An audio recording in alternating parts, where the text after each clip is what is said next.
Malditas sejam todas as cercas.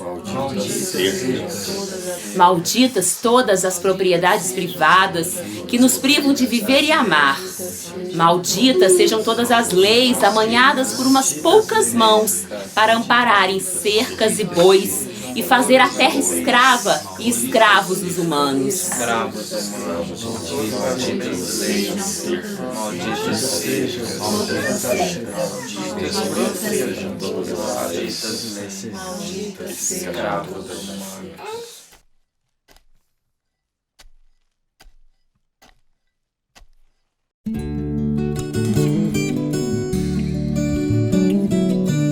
Eu sou natural de Santa Fé de Minas.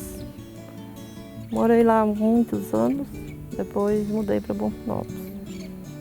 Morei em Bonfinópolis 8 anos e lá começou, né, a organização para ir para uma terra, né? E a terra era essa que estava em vista, né?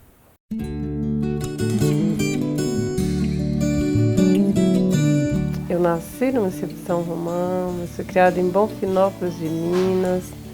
Estou aqui em Natalândia, né, porque eu sou do assentamento PA Sacra do Rio Preto. Também ainda estou como presidente do Sindicato dos Trabalhadores Rurais aqui de Natalândia. Eu aprendi e falo algumas coisas assim. É importante sonhar, ter sonho. Só que para eles acontecer, você tem que lutar. E aí eu sempre falo um exemplo meu. Eu tinha 9 anos, aí minha mãe falou assim, menina, tá falando no rádio que vai ter reforma agrária. Nós falava assim, o que é isso, mãe? Ela falou assim, o governo tá falando vai pegar as fazendas tudo e repartir. Tipo essa aqui, do seu Onofim, que era o nosso patrão, né? Essa aqui vai repartir com quem mora aqui, né? Aí nós ficamos felizes da vida, achando que ia sair ali. Eu tinha 9 anos. Eu fui, né, quando eu aprendi que tinha que lutar. Então, com 22 anos é que eu fui para o acampamento. Aprendi que tinha que ocupar, tinha que lutar para poder ter a terra.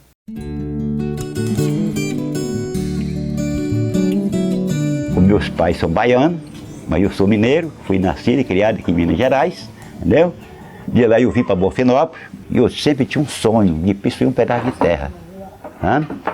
Aí quando eu vim para Natalândia, para ficar mais perto, eu sabia que isso aqui já estava no processo da reforma agrária. Eu comecei participando no movimento sindical, eu tinha 17 anos, em Bonfinópolis de Minas, e foi inclusive ajudando a organizar o Sindicato dos Trabalhadores Rurais de lá, que eu também, né, fui presidente um mandato, e também assim a campanha nacional da reforma agrária, o famoso PNRA, que foi feita uma discussão no país inteiro, mobilizações, né, e aí junto com o movimento sindical, FETAEM, CONTAG, sindicatos, Pastoral da Terra, CUT, igrejas, SEBS, fizemos toda a mobilização pelo PNRA, tinha os atos públicos, as passeatas,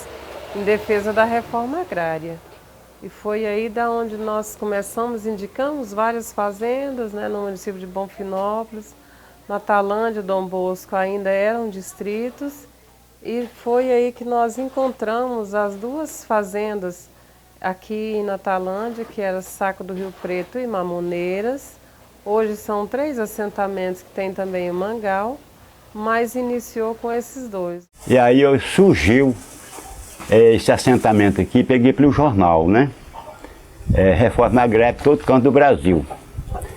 Aí eu vim para aqui, montado Zé Poeta, morava em Natalândia, nós vimos olhar a fazenda aqui, né?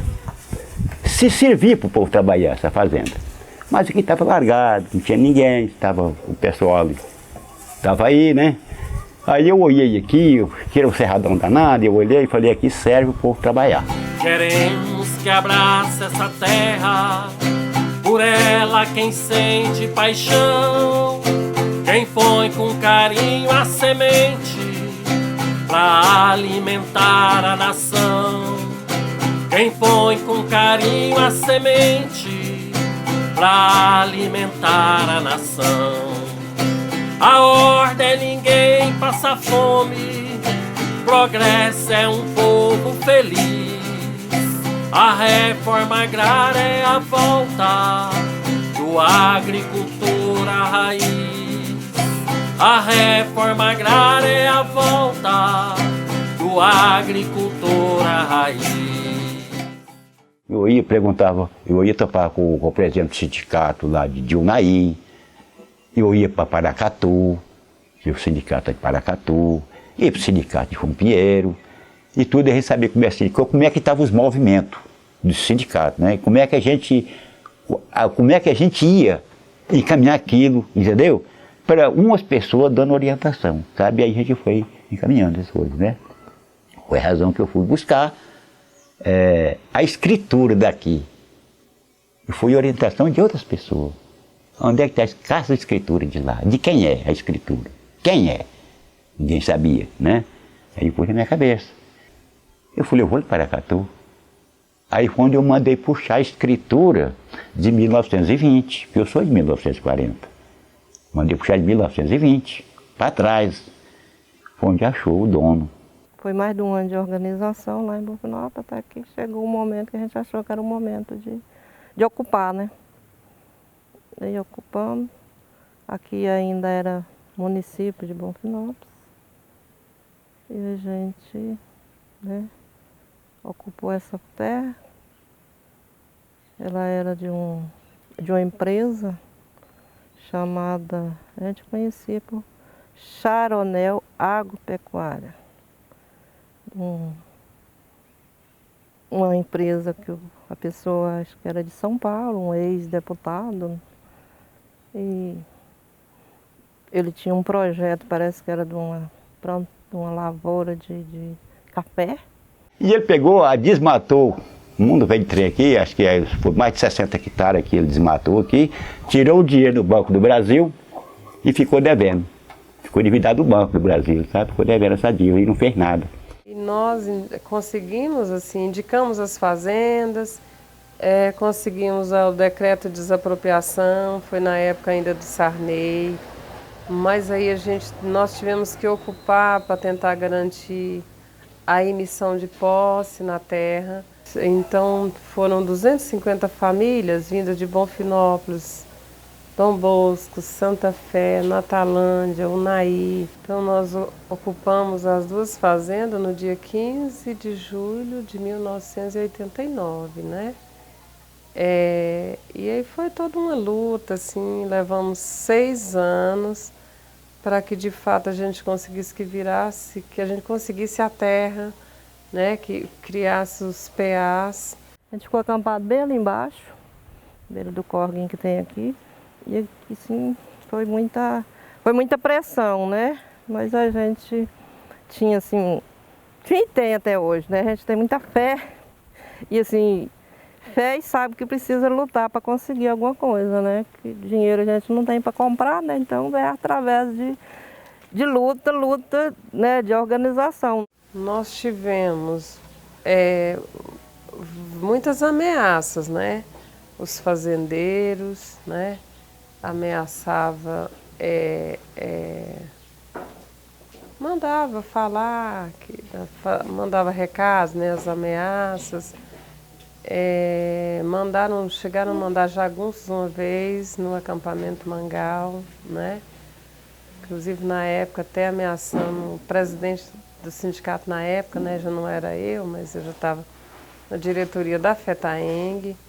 Mas ameaça de prisão, a polícia o tempo todo, né, atrás da gente, procurando quem eram os líderes, né, pressionando. A gente teve muito apoio das instituições não governamentais, né, da CPT, né, que é uma organização da CMBB, né, uma instância da CMBB, que tinha uma sede em Unai, tinha padre, irmãs, pessoas, lideranças, e a gente recebeu muito apoio dessas pessoas no sentido de fortalecer a gente com aquele medo das pressão da polícia, né? No primeiro momento, eu não tinha costume de ver aquele tanto de policial, então vinha aí 10, 20 polícia, né, capitão, comandante, coronel, tudo já veio aqui. Depois, né, veio, o processo estava em andamento de desapropriação, já estava em Brasília, que no primeiro momento era desapropriação. O processo estava em Brasília e na saída do Sarney, que era o presidente, então ele entendeu lá de revogar esse processo. Tem uma área do lado de baixo da Federal que deu uma enchente e ela inundou. Baseado nisso, ele achou que essa terra não deveria ser uma terra de assentamento, porque tinha uma área que inundava e que não deveria ser para fazer assentamento. Alegou isso e deu esse presente para nós.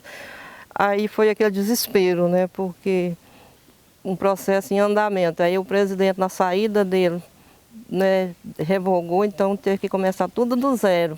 Isso foi um bom tempo para a empresa e o Estado achar uma saída do processo de negociação. Aí acharam, encontrou uma saída lá que o Estado compraria, pagaria, mas tinha que ter adesão do governo federal. E foi muita luta, aí que foi mais desespero, e ameaça todo dia de despejo, né? Mas nunca saiu esse despejo para nós. Aí um momento lá falaram que a gente ia ser despejado de verdade, a gente ficou desesperado. Aí agora, o que vamos fazer? E agora? Né, a resistência, e o que vamos fazer nesse momento para mostrar para a sociedade que a gente não quer ser despejado? Aí, no dia 10 de julho de 92, nós resolvemos fazer um bloqueio ali na BR, bem no trevo ali, na Atalândia. Nós bloqueamos a estrada porque era o último dia, né? Assim que a polícia falou que ia para fazer o despejo, aí nós juntamos os dois acampamentos para bloquear a estrada. E aquele dia foi Deus, né, que evitou um mal maior, né? Porque era a polícia com a tropa de choque, todo o batalhão lá, o aparato, e a gente do outro lado. Só que nós fomos Deus, né, em primeiro lugar, e crianças, mulheres e homens, foi todo mundo, né? Nesse momento chegou a polícia, né? Comando de Paracatu, mandou a polícia, 22 policiais, com sargento, com todo mundo. Isso já eram 11 horas que eles chegaram. E a gente, né, ficamos em conversa com ele até 2 horas da tarde. Aí 2 horas da tarde, acho que eles perderam a paciência e falou, agora, né, vocês ou saem ou a gente vai jogar bomba de gás. Aí foi que a polícia falou que ia para retirar todas as crianças dali naquele momento. Né? E isso tudo com a arma na mão, entendeu? Fuzil, coisa e tal. E eu caminhei do tenente e falei com ele assim, quero falar uma coisa para o senhor agora. Nós estamos querendo isso aqui, é gente para trabalhar igual nós. É machado, é foice, inchada. Esse que o senhor está com ele na cintura aí, na mão, isso é violência. Nós não queremos isso aqui não. Nós estamos querendo é trabalhar. Nós viemos aqui para trabalhar, ensinar o nosso menino a trabalhar, não ensinar o nosso menino a roubar. É para trabalhar. Tira as crianças. Eu, não vamos tirar as crianças, porque isso aqui não é para nós, o futuro não é nosso, o futuro é para eles. Então nós não vamos tirar eles, para vocês, né, de jogar bomba de gás. Se quiser jogar, vai ser junto com as crianças. Temeram, né? Mas nós estamos querendo aqui, você está certo, que nós precisamos da autoridade, na verdade. Mas nós estamos precisando aqui agora, ó, é do INCRA. É o presidente do INCRA aqui agora, aqui. Nós estamos precisando do prefeito de São José de Babilônia, precisamos dele aqui presente aqui. Precisamos aqui da FETAENG. Enquanto esse povo chegar, nós não abrimos a estrada aqui não, senhores. Nós não abrimos a estrada, nós temos esse pessoal aqui primeiro. Mas vocês podem ficar permanente aí. Vamos esperar isso. Quando foi 4 horas da tarde, 4 horas da tarde chegou a FETAENG. Chegou a FETAENG, chegou o representante do INCRA, chegou e foi que liberou a estrada, entendeu? Fomos todo mundo para tentar garantir e nós conseguimos, né? Foi assim uma conquista muito bonita e daquela mobilização nós conseguimos que suspendesse o despejo e agilizar a negociação das fazendas, né? Que dependia do governo do estado, dependia do governo federal, mas graças a Deus e a nossa luta e todos os apoios, nós conseguimos que fosse negociada a terra, porque descobrimos que a empresa devia para o governo. Passou por 2 processos, primeiro a desapropriação, depois a aquisição, né? E aí foi onde, em dezembro de 95, nós conseguimos, né, que fosse criados os PAs, né? Então, assim, às vezes na nossa cabeça, ficar na terra, a gente tinha um sonho, né, de ter a terra, então a escola lá ia facilitar, né? Você está na terra e está estudando, né? Eu acho que, na verdade, os pais tinham esse sonho de ver filho formado. Mas os que estudavam eram os filhos dos fazendeiros, né? Na época, por exemplo, o fazendeiro que a gente morava na fazenda dele, quando meu pai falou que a gente queria estudar, ele falava, não, você não precisa preocupar com isso, você tem que ensinar suas filhas a trabalhar.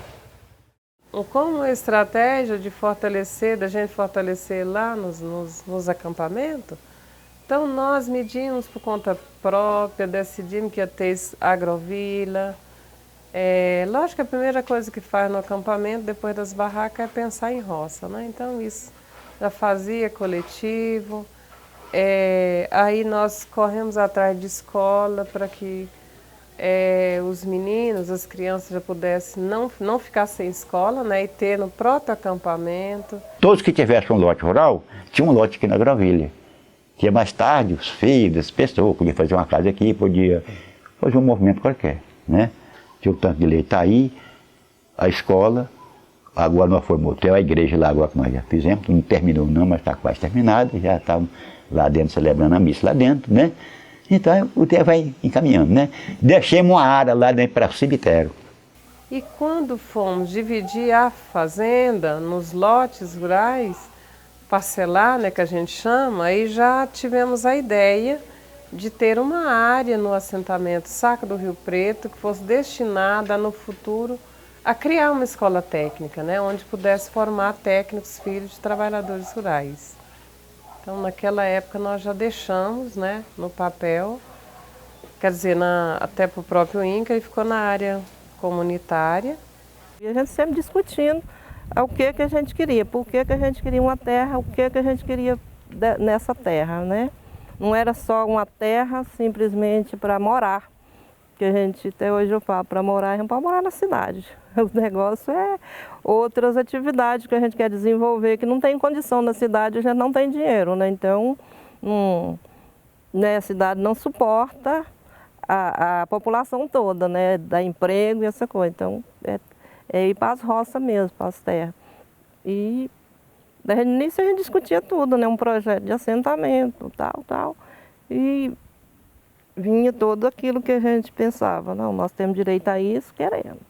Temos direito à energia. Então, a gente já fazia a pauta de discussão, de ir no INCRA, a gente levava uma pauta.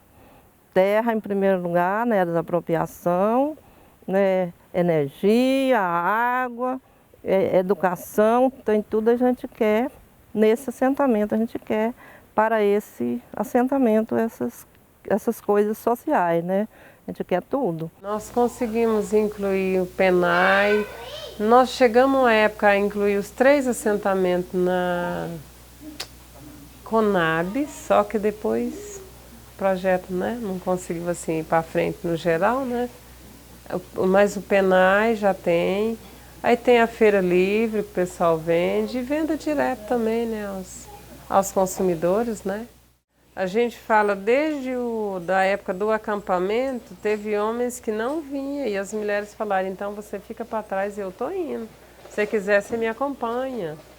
Então, e aí assim, nós temos uma história de Natalândia de participação das mulheres. No porto, na vereda, as mulheres já estavam na frente assim, né? Tivemos uma dificuldade no Mangal, do pessoal achar que as mulheres não precisavam associar na associação. As mulheres chegavam aí para a diretoria, mas não podia votar, porque não podia ser sócia. Precisava delas para secretariar. Então, assim, foram muitas coisas que a gente conseguiu em Natalândia. Não tinha o Pronaf Mulher. Então, Natalândia foi um dos municípios que fez a denúncia de que as mulheres tinham que ter acesso a um crédito. Eu falo que duas coisas que eu, enquanto pessoa, abracei na minha vida desde que eu comecei a luta, a participar, é o direito das mulheres e a reforma agrária. Duas coisas que eu, desde que eu me entendi por gente, que eu já achava que era importante fazer alguma coisa para essas coisas acontecerem, né? Mas a gente tinha essa mente, não, precisamos de uma escola diferenciada, onde adapta com a realidade do trabalho rural, né? E não sabia qual o modelo, mas era diferenciado, diferente da tradicional. Discutimos, criamos uma associação, não, preciso criar uma associação e tal. Criou a associação, né, organizou a documentação, tivemos ajuda, apoio, até político, né, para ajudar para organizar essa documentação. Depois organizou a documentação, teve que dar uma parada, né, uns 2 anos parado, calado com o assunto, porque aí barrou no financeiro mesmo para pôr o projeto em andamento, né. Então a gente discutia a problemática, as dificuldades e os sonhos de mudanças políticas, mudança de implantação de coisas na região, né. E nessa época a gente já tinha o projeto em mente, já tinha tudo, já tinha uma associação, tinha tudo, mas a gente não tinha o modelo da escola, não tinha visto ainda, não tinha ouvido uma conversa. Descobri pelo jornal, entendeu? Então eu não descobri pelo jornal que surgia a escola agrícola, que era da pobreza, né? E eu fui correr atrás, onde é que tinha e como é que ia, entendeu? Foi onde nós foi em Viçosa. Nós fomos em Viçosa para saber, depois nós foi aqui para a banda aqui aqui de São Francisco. Nós foi caçando o lugar que tinha, entendeu? O João Pinheiro, entendeu? A gente foi andando lá e foi descobrindo cada vez a mais, entendeu? E a gente foi organizando. Então aí nós chegamos à conclusão de fazer um encontro aqui no Noroeste, a FETAENG vim fazer para encontro de formação sobre escola família agrícola. Aí fizemos, né, um encontro regional e onde lá, aí nesse encontro nós fomos convencidos de que ao invés de fazer uma escola só técnica, a gente ia fazer escola família agrícola, né, no molde que a gente viu em outras regiões. Na época a prefeitura, a gente, né, tem que registrar que sempre é importante ter o apoio da prefeitura na época. Também veio participar e foi uma decisão assim conjunta, né, de criar a escola aqui. Então o que a gente tinha? A área, mas a gente não tinha recurso nenhum. E foi paralelo, Natalândia foi incluída naquele famoso projeto do PAC-BID, né? Então, nós não pensamos duas vezes, né, no PA Sacra do Rio Preto. Quando nós falamos tem os recursos, a gente pode decidir os projetos. Um dos que nós priorizamos foi o recurso para a construção da estrutura física da escola, né?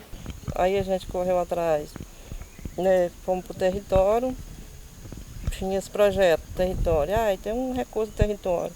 Como a gente tinha já a discussão de criação da escola, a gente reivindicou do território, né, e tivemos apoio da regional, né, do território, para que liberasse para aqui, para construir o laboratório. Aí construiu o laboratório, fomos lá para o laboratório, aí ficou. Mas e agora para construir os prédios, né, para funcionar a escola. Então foi trabalhando paralelo os dois projetos. E aí aconteceu que o pedagógico saiu primeiro que o outro. Foi para a prática e o outro demorou demais, né? Então, desde 2004, a gente vem, né, com essa pendência, com essa construção. Em 2012 foi que inaugurou, né, 2011 construiu, 2012 que foi funcionar lá naquele prédio. Mas nesse período a gente abriu a escola, né, abrimos em Natalândia, ficamos de prédio emprestado, a prefeitura emprestava lá um prédio, de repente ele conseguia lá com algum amigo, né, emprestar, cedia pra gente, de repente as pessoas precisavam, né, arrumava outro local. Aí depois que nós trouxemos ela definitivamente para aqui.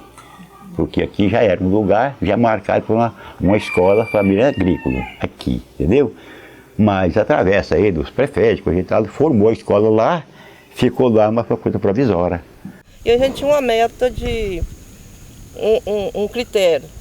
O primeiro critério foi com o recurso do Pronera, e o recurso do Pronera só poderia filho de assentado, né? E assim, né, sem prédio, sem nada, aí teve muita dificuldade para atingir uma meta maior, né? E trabalhamos com quem se dispôs a participar, né, assim mesmo, sem uma estrutura boa, né? Mas formamos duas turmas ainda sem estrutura, né? A luta foi forte, viu? A luta foi forte pelo sindicato, mas a FETAENG, entendeu? Foi junto com nós, a gente foi lutando assim, vai num lugar, vai no outro, entendeu? A gente teve em Viçosa, a gente teve uma outra escola aqui para a banda de Januária, para cá, nós andou tudo. Até nós formamos. Aí foi formando equipe, trabalhando na escola. Não vou sair do campo pra poder ir pra escola. Educação do campo é direito e não esmola. Não vou sair do campo pra poder ir pra escola. Educação do campo é direito e não esmola. Não vou sair do campo pra poder ir pra escola. Educação do campo é direito e não esmola.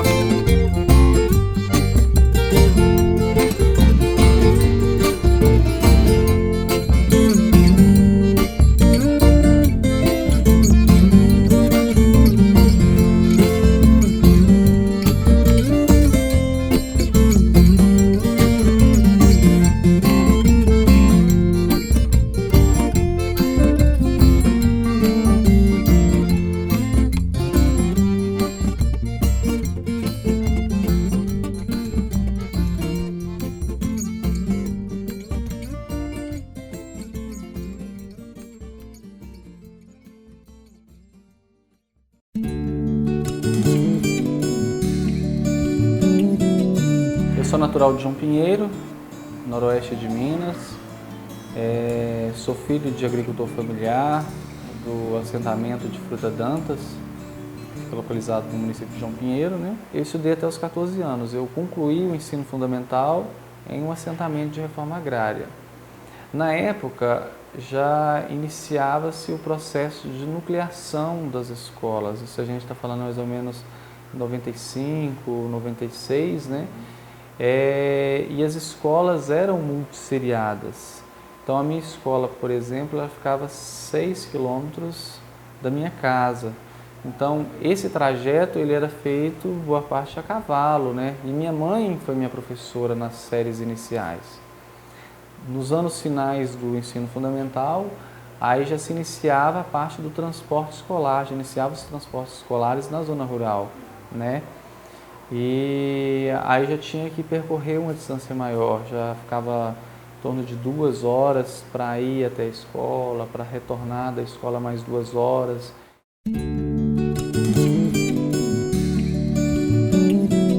Eu sou egresso aqui da instituição, eu me formei no ano de 2013, passei pelos 3 anos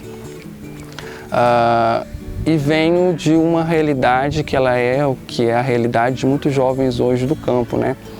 É uma realidade de assentamento da reforma agrária, onde existe todas aquelas questões assim, de dificuldade mesmo, né? Dificuldade de acesso, dificuldade na saúde e a pior de todas que é a dificuldade em se desenvolver, né? Na região, antes de eu vir para a instituição, tem uma indústria que trabalha com eucalipto, por exemplo. E a perspectiva que os jovens do assentamento têm é ir trabalhar nessa indústria ou ir para a cidade mesmo. E assim, não é algo que é positivo em termos de conhecimento, em termos de cultura, porque o jovem ele tem ambições e sair de um meio que é escravo no campo para um meio escravo na zona urbana, então assim, não tem mudança nenhuma. Os horários são os mesmos, as exigências são as mesmas e a realidade, a integração acaba ficando deixada de lado.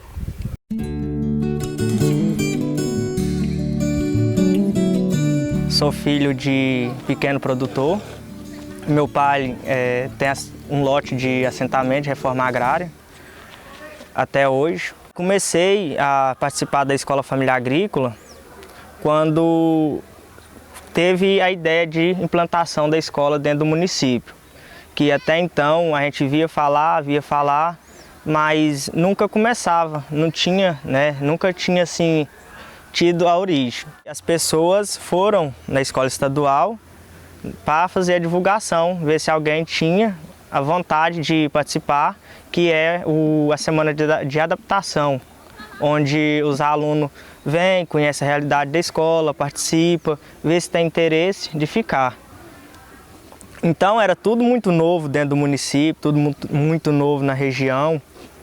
Eu não tinha vontade de ir, então fui um dia, participei um dia todo da semana de adaptação, fiquei um dia, aí fiquei com aquilo assim na cabeça, né? Gostei bastante. Logo em março de 2007 teve o primeiro encontro de juventude rural em Brasília, aí fui convidado por ter uma boa representação pelos jovens, fui convidado a ir participar, fui e comecei a participar da escola, né? Passei a gostar e cada vez mais participando, né? Conhecendo as pessoas, que era uma escola mesmo do movimento, eu vi que tinha a ver com a minha realidade, mas até naquele momento a escola não era regularizada, não era reconhecida pelo MEC. Então o que acontece? Eu fazia como se fosse um intercâmbio, eu participava tanto da escola estadual e como lá da escola, né, da Escola Familiar Agrícola, mesmo dentro do município. E era muito difícil, as pessoas ficavam criticando, o que eu achava, porque era até mesmo uma escola que competia, né, dentro do município. Então eu ouvia várias críticas, pensava em desistir, porque até mesmo era muito difícil, batia semana de provas, tudo no mesmo momento da estadual, trabalhos, dava um cansaço muito grande, mas não desisti. O meu vínculo hoje com a educação do campo, certamente ele tem as raízes lá da época que eu morava no meu assentamento, no assentamento de Fruta Dantas, né? E a educação é uma das paixões que eu tenho, talvez muito influenciado pela minha mãe, né? Que é também educadora, hoje aposentada, com mais de 30 anos de serviço na educação do campo também. Até então a gente tinha experiências de educação do campo, mas não especificamente das EFAs. A gente tinha experiências do MST, outras propostas, mas que não adotavam a pedagogia da alternância. O contato que eu tive com o movimento EFA, ele se deu mesmo em 2013, que foi o ano que eu entrei na Escola Familiar Agrícola de Natalândia. Eu vim, acabei conhecendo os estudantes, a pedagogia que era adotada, né? E muitos daqueles sentimentos que a gente via enquanto eu era estudante também, eu percebia naqueles jovens, muitos deles assim sem uma perspectiva, com realidades diferentes, e o projeto em si acabou me conquistando. E atualmente eu estou como coordenador da Escola Familiar Agrícola de Natalândia, escola que eu já tenho um contato há mais de 5 anos, né, desenvolvendo um trabalho com a formação de jovens estudantes e também profissionalizante.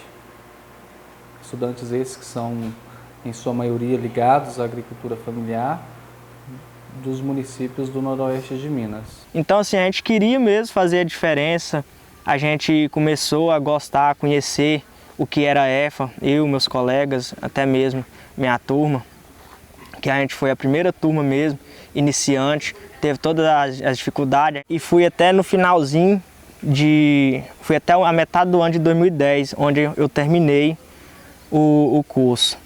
Em 2011, como eu havia falado, a escola começou a ser construída depois de grandes brigas travadas com o INCRA sobre materiais de construção, prestações de conta. O INCRA também tinha que fazer prestação de conta para o governo federal. Então, o que acontece? Eles se viram obrigados a iniciar a obra da escola a partir daí. Então, em 2011, começa a construção da escola. Muito lenta. No finalzinho de 2012, o INCRA também não havia ainda entregado a escola. O que acontece? Em 2013, com a entrada da nova diretoria da associação, o que acontece? Com o prédio já todo construído, todo implantado, porém faltava a vistoria do INCRA para entregar a obra. A associação se vê com o direito de vir e começar a funcionar dentro do próprio prédio. Não tinha energia também, foi até mesmo o Alex que lançou um processo contra a CEMIG. Eles vieram em um dia eles ligaram a energia da escola para a gente começar a funcionar com esses alunos. A instituição ela tinha acabado de ser transferida para a sede atual dela, né? Um local com 14 hectares dentro do assentamento PA Saco do Rio Preto, no município de Natalândia. E nós viemos assim para começar tudo nesse novo espaço. A instituição ela possuía 2 dormitórios, 2 salas de aula, cozinha e refeitório. E não possuía mobiliário, energia elétrica, enfim, existiam todas essas dificuldades mesmo. E nós começamos o trabalho, então, assim, de conhecer a pedagogia da alternância e se adaptar a ela. Os professores também, eles estavam se adaptando na prática, porque assim, eles tinham conhecimento teórico sobre o assunto e começaram a trabalhar na prática, a viver na prática a educação do campo. Surgiu a oportunidade para mim estar fazendo um curso superior, que era sempre o meu sonho. Sempre gostei, assim, meu sonho na verdade é chegar no doutorado, ser doutor. Mas eu via aquilo assim como obstáculo, via como muita dificuldade, como eu falei, meus pais também de reforma agrária, eu conheço as dificuldades. A partir daí, comecei a fazer o curso superior, sempre participando da escola, principalmente nas semanas de adaptação, que é falar sobre a escola, dar palestra para os alunos. Mas logo a partir da metade do ano de 2011, eu tive a oportunidade de ser convidado para estar trabalhando na escola familiar agrícola. Então eu comecei a lecionar a parte de história e a parte também de agricultura para a escola, porque até mesmo eu conhecia a dificuldade dos alunos.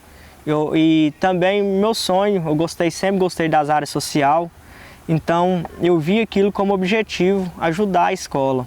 Em 2014 teve uma entrada muito grande de alunos, a gente começou a trabalhar na propriedade, começou a limpar a área, implantar as áreas. Em 2015 a mesma forma, mas sempre tem esses processos de atraso de recursos, que também dificulta muito o trabalho.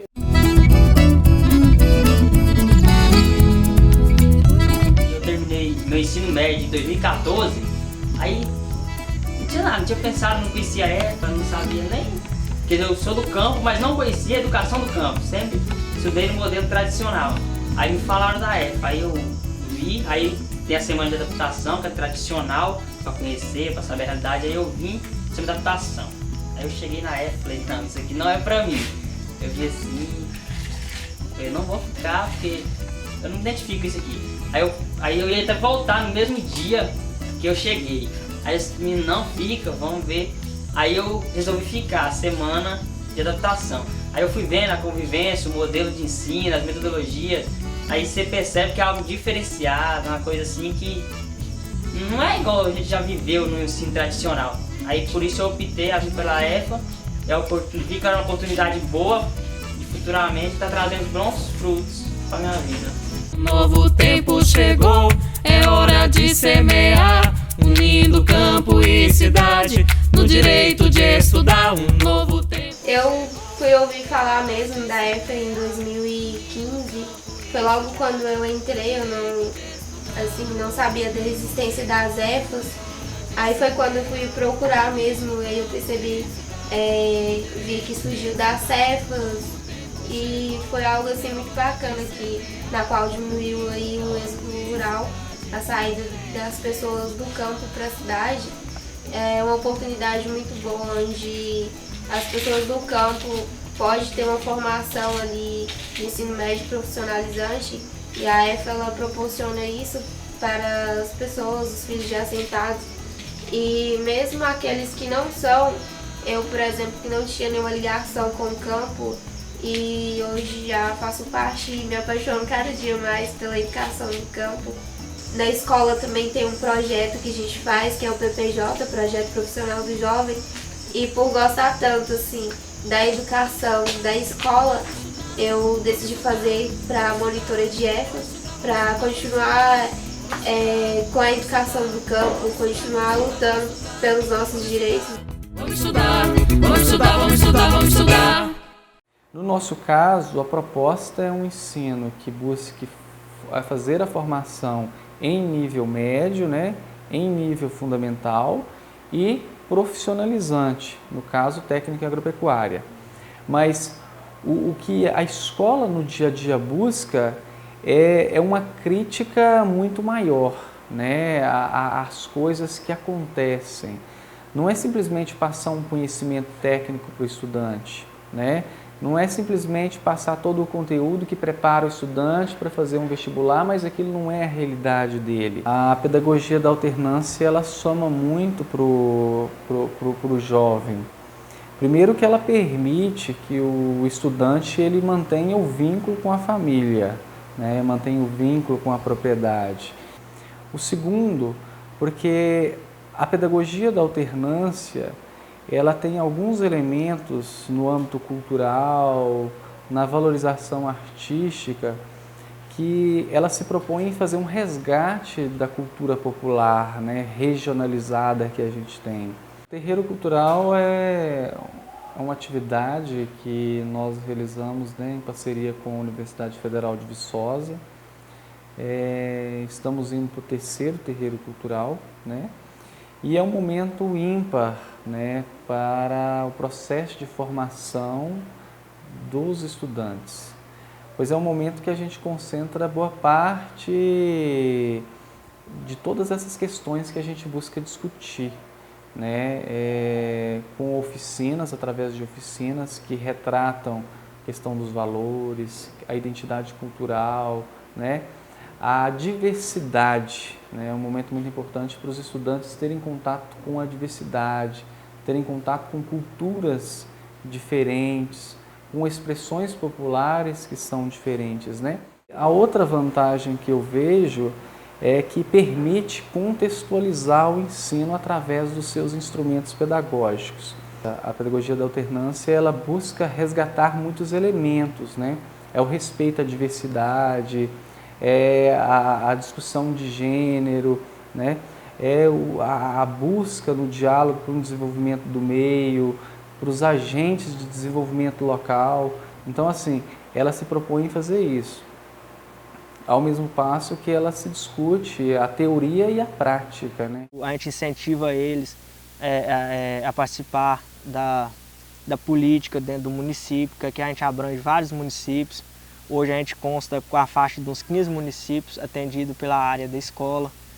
A escola abrange totalmente todo o noroeste de Minas. A EFA também, a gente entra e ela também busca abrir novas oportunidades para a gente, igual nós mesmos. Conseguimos entrar na universidade através da EFA, porque nós nem sabíamos que existia licenciatura em educação do campo.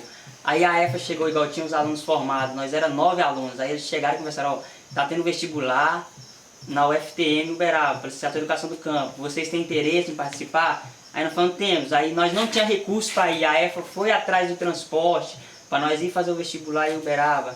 Os alunos, eles são ensinados na escola familiar agrícola, eu acho que dentro da pedagogia da alternância e do próprio sistema de educação do campo, a questionar muito. Então, nós questionamos, nós criticamos muito a nossa própria realidade e a realidade dos outros. Tá, você vive numa condição que ela é precária, mas por que você vive nessa condição precária? O que você faz para melhorar a sua condição? Às vezes a questão não é referente apenas à questão econômica, né? Então assim, a gente aprende a ter esse senso crítico. Quando nós nos tornamos professor, tem a missão de continuar esse trabalho, de promover esse senso crítico nos alunos e, ao mesmo tempo, de acalmar os alunos conforme eles vão aprendendo com esse senso crítico. Os instrumentos todos, de modo geral, eles contribuem e favorecem para essa discussão, né? Não é diferente no plano de estudo, nos debates, quando se pontua na colocação em comum com realidades diferentes, né? E vejo ainda um ganho muito grande para o estudante com as tutorias.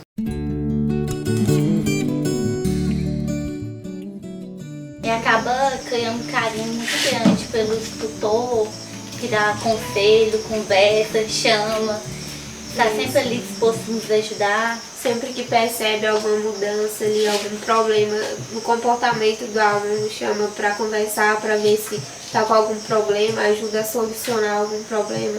Porque muitas das vezes a gente não está à vontade de falar naquele momento para os nossos pais, para as nossas famílias, aí muitas das vezes a gente procura nossos monitores e ele se abre e ele acaba ajudando a gente a resolver o problema e contar para os pais.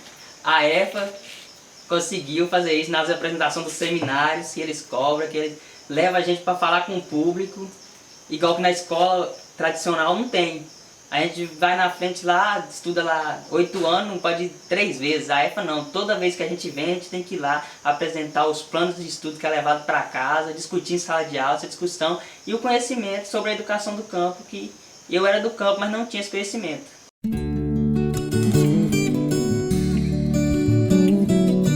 Assim, o tema nosso do PE, que é o plano de estudo, foi o plantio de abacaxi, ou de baru. Aqui na nossa plantação aqui da Copa Base, que passa a Copa Base, tem o plantio de baru e construção com abacaxi. O baru, assim, se ele for irrigado, ele pode gerar assim, obter frutos de 3 a 4 anos. Se não for, 6 anos, que ele é assim, fruta típica do cerrado. Assim, no cerrado ele demora 6 anos para poder produzir. Aqui já tem a adubação, tem o abacaxi que já é adubado. Assim, o preço do baru hoje é R$70 o quilo.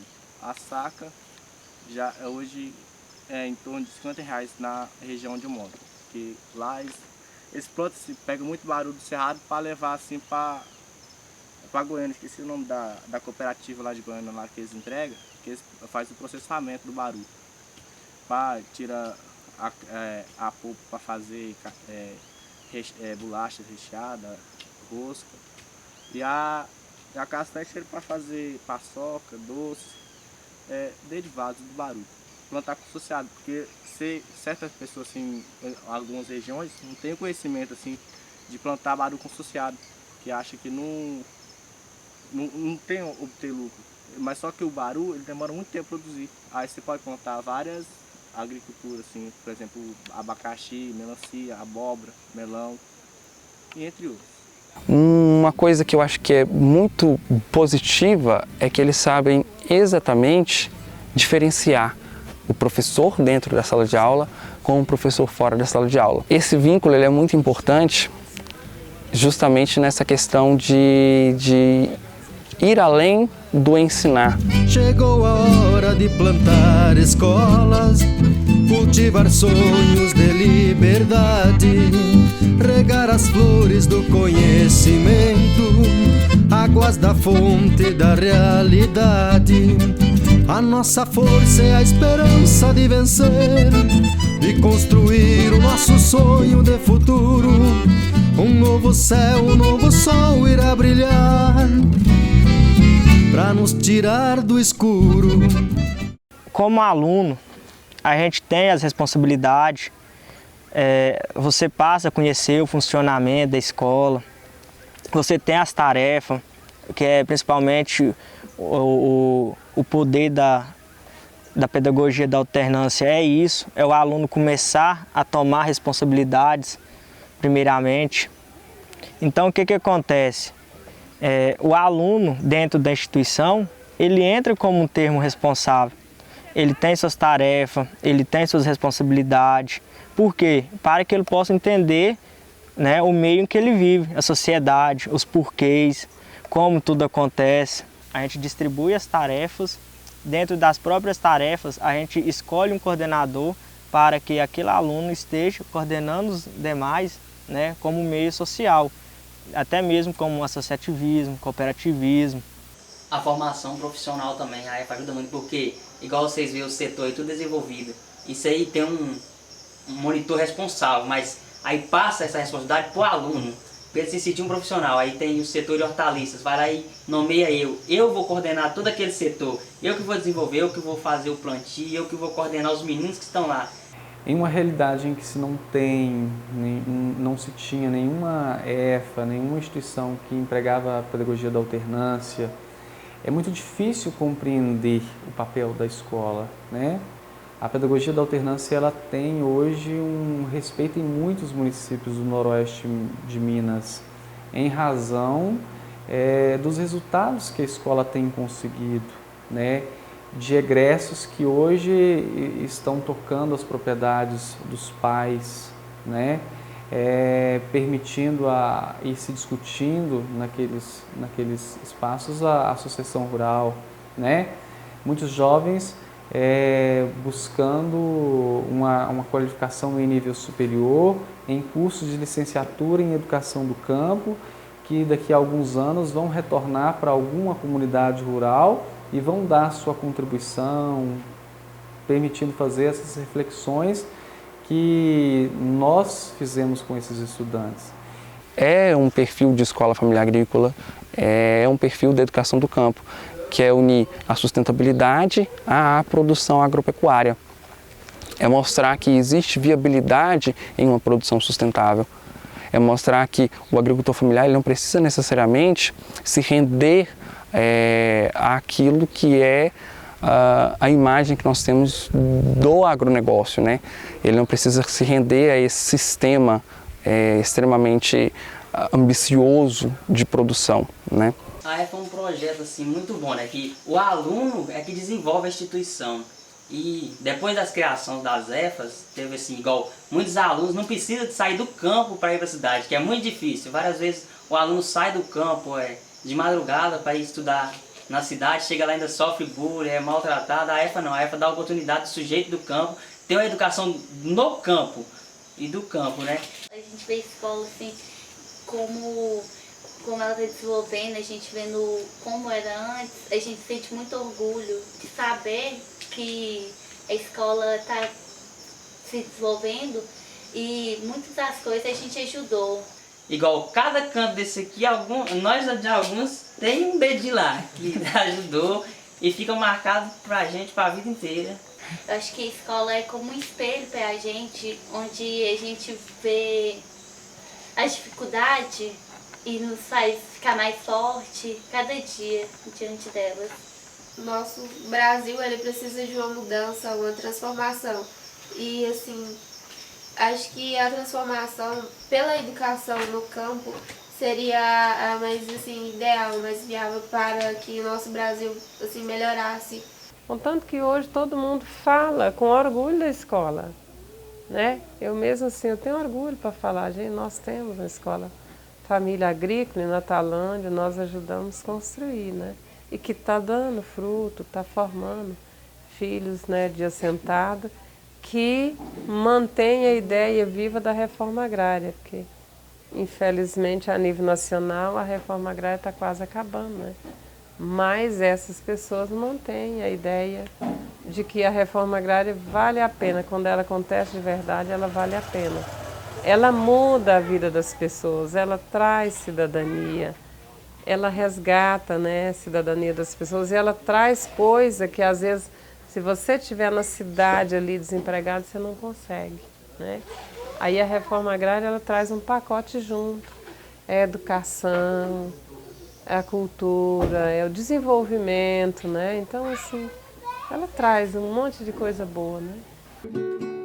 bandeira de todos os povos que habitam essa nação, organizando suas lutas, fazendo mobilização em nome da reforma agrária, de uma sociedade mais igualitária. Essa é nossa direção. Falta muito para falar, ainda muito a descobrir, tanta luta a conquistar, vida para reconstruir. Alinhe seu coração, passo a passo com a razão, que em festa, trabalho e pão, mundo novo há de surgir.